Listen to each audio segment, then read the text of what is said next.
And joining us now, Kamran Bokhari, Director, Middle East and South Asia with the global intelligence company Stratfor. Welcome back. Every time you come here, something huge happens. You know that, eh? Here's the President of the United States last night, and then we'll come back and talk. Michael, roll tape, please.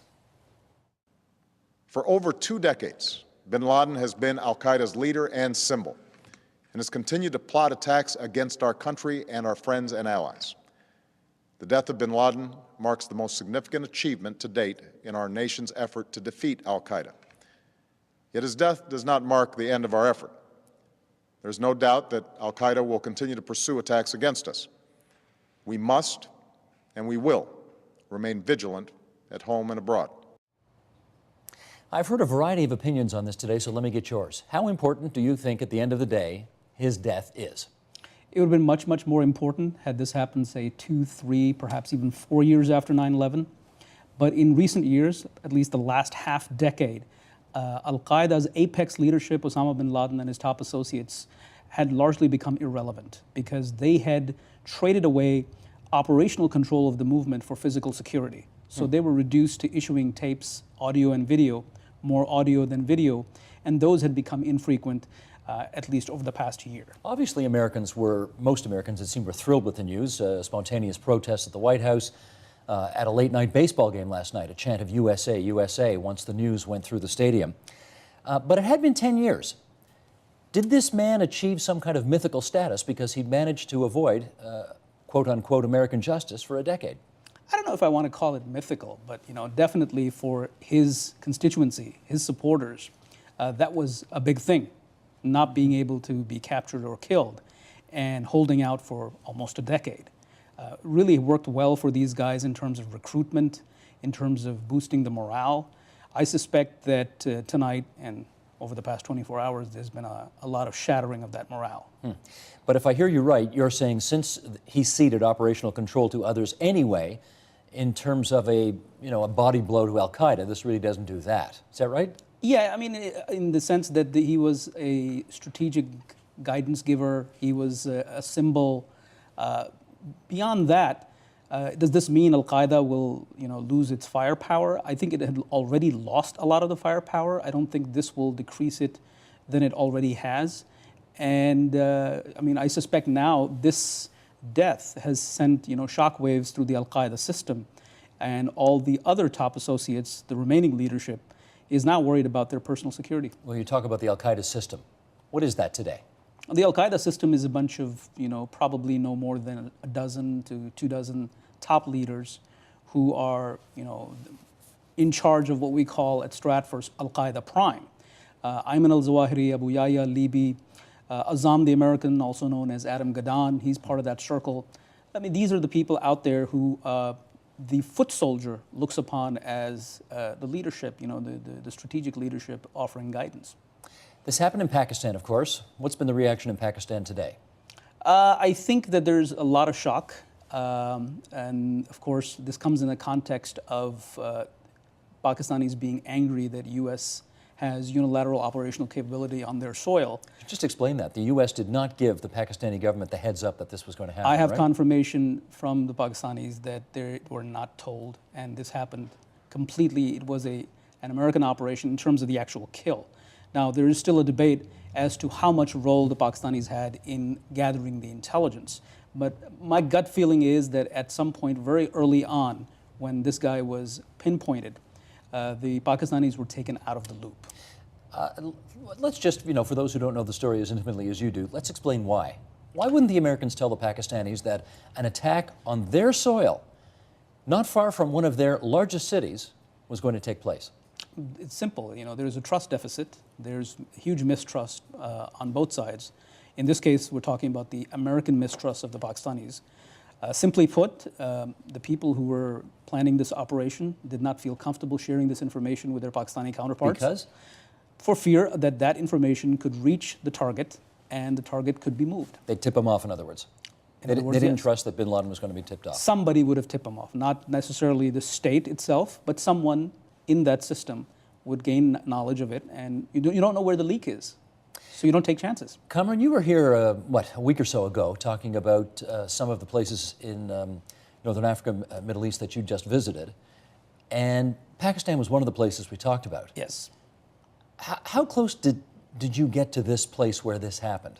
Actually, I was actually very close. I drove by the Pakistani Military Academy. I was visiting a relative not too far from there who's an Air Force commander at a base nearby. I had no idea what was going to go down. And, you know, I think back about it and I say, oh, wow, you know.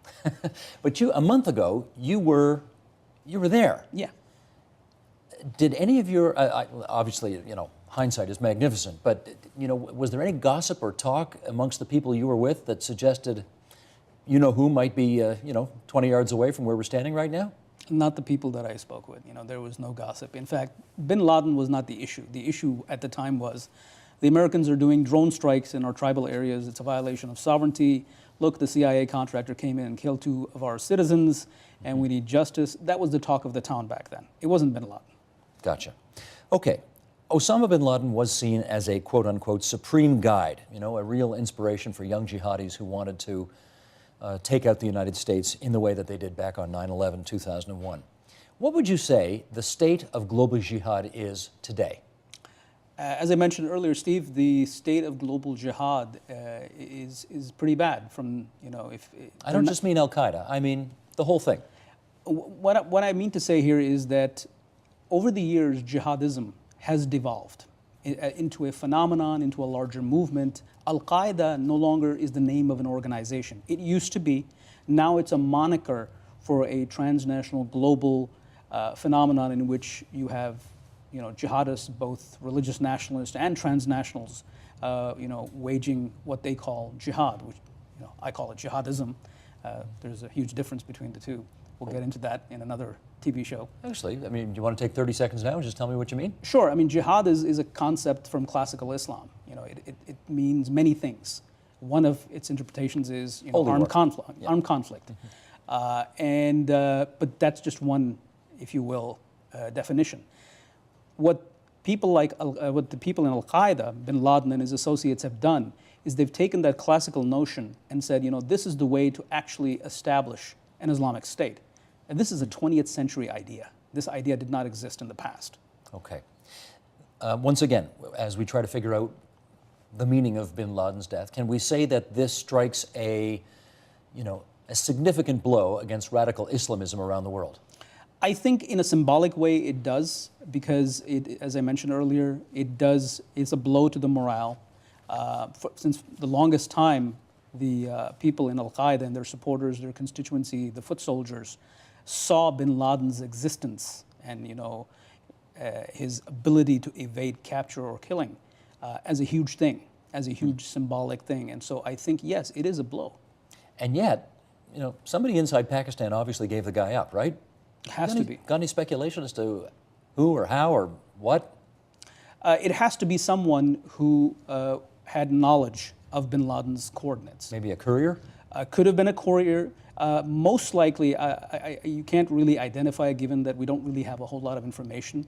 But to me, it makes sense that it was one of the very few people who bin Laden interacted with. Mind you, this man did not evade the world's intelligence agencies by being, if you will, lax with his security. He was obsessed. And I don't think he ever met more than a few dozen people in the 10 years that he was hiding out, because of the fear that if you meet too many people know where you are. Right. And the possibility of that information leaking out is pretty high. But we were always under the assumption that he was hiding in some mountains somewhere in, Waziristan or something like that. Not us, Stratford. Not you guys. Not us. We are on the record, I'm going back as far as June 20th, 2005, saying that this man is not in the tribal belt. He is deep inside Pakistan, and we mentioned that he was somewhere in Khyber Pakhtunkhwa province, which used to be called Northwest Frontier Province back then. And so we have never believed that he was hiding out, in some cave or mountain. Did you think he was 2 hours from the capital city? I didn't think that, but I wouldn't put it past him, because this is look at it. Everybody who's an HVT in Al-Qaeda, a high-value target, okay, has been picked up from a major urban city: Karachi, Rawalpindi, Mardan, Faisalabad. These are big cities. So if bin Laden was found near a big city, it's no surprise. Our executive producer, Dan Dunsky, just handed me this literally 30 seconds before we went on the air. He said, John Brennan, the U.S. Deputy National Security Advisor for Counterterrorism and Homeland Security, today said it was, quote, inconceivable that bin Laden didn't have a support system in Pakistan. Everybody, I suspect, signs on with that. The question is, a military or also a political support system? This is a very complex question and probably requires a show of its own. But in the time that we have, let me take a shot at it. First of all, from the point of view of bin Laden, he would not want to be dependent upon his physical security on those people who could, throw him under the bus in a heartbeat. So I don't think he would have trusted anyone senior in the government. Does that mean he doesn't have allies and friends within the various institutions of that country, the military, the police, the intelligence? No, he likely did have contacts. But that's very different from saying that, some institution, some official institution, some official leader knew or had information where he was and, were harboring him. I hear what you're saying, except that, it turns out he was hanging out in what I guess the equivalent of West Point Military Academy in Pakistan, right? How is it possible that he could be hanging out in that kind of a significant institutional setting, and nobody in government knew about it? Somebody did. I'm not saying nobody. I'm saying that when we say government, we need to be able to qualify what do we mean by that. Does this mean the ISI chief knew about it? I doubt it. ISI being? The Inter Services Intelligence, the Pakistani intelligence agency. Did the chief know about it? Did his top two-star associates know about it? I don't think so. I think this was much deeper in the service, where people may have had information on his whereabouts, and for one reason or the other, were not willing to share it. What does this mean for President Obama, in your view? I think that President Obama has a huge problem now because he's under pressure to pursue this to its logical end. That, okay, Pakistan, you said for many, many years, he's not here. We actually killed him on your soil. So, now are you going to come clean with us? Okay, so now this is very interesting because I haven't heard this from others today. Most of the commentary today is huge political victory for President Obama, just what he needs after taking it on the chin so much over the past little while. And you're saying this is the beginning of a big problem with him because now relations with Pakistan are going to go even further south? I don't think that they're going to improve, after today. So definitely there's the political mileage. We can't deny that. So from an election point of view, yes, I agree with that. But at the same time, that's not the only implication. The implication is that there are still troops in Afghanistan. You still need to pull them out. It means that you'll need to be working with the Pakistanis. And now, when there are lots of questions being raised by people who are allies of the president, and Senator Carl Levin today, gave a statement saying that the Pakistanis need to be able to answer the question as to how this individual, the most wanted man on the face of the planet, was living in this huge compound and nobody knew about it. So there's going to be a lot of friction and a lot of questions raised. And let's see how the Pakistanis are going to respond. So far, they're just saying, they just issued that formal statement from the Ministry of Foreign Affairs saying that this was we were not involved, but this is something that is in accordance with the international agreement on Al Qaeda. In our last 30 seconds here, Kamran, what do you think Osama bin Laden's legacy is?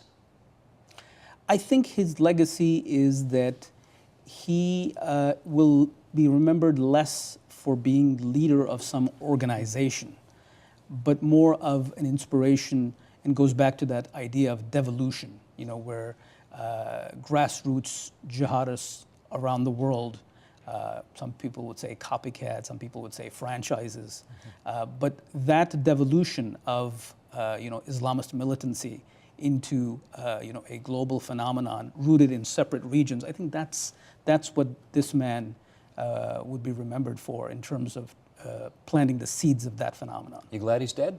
I'm absolutely glad he's dead. This man has caused more problems for Muslims than anybody else because being a Muslim myself, I know how embarrassing it was. And when people look at you and say, okay, I can't tell the difference between this Muslim and that Muslim. So, it's Gotcha. guilt by association. Thanks, Kamran. Good of you to come in tonight. Thank you.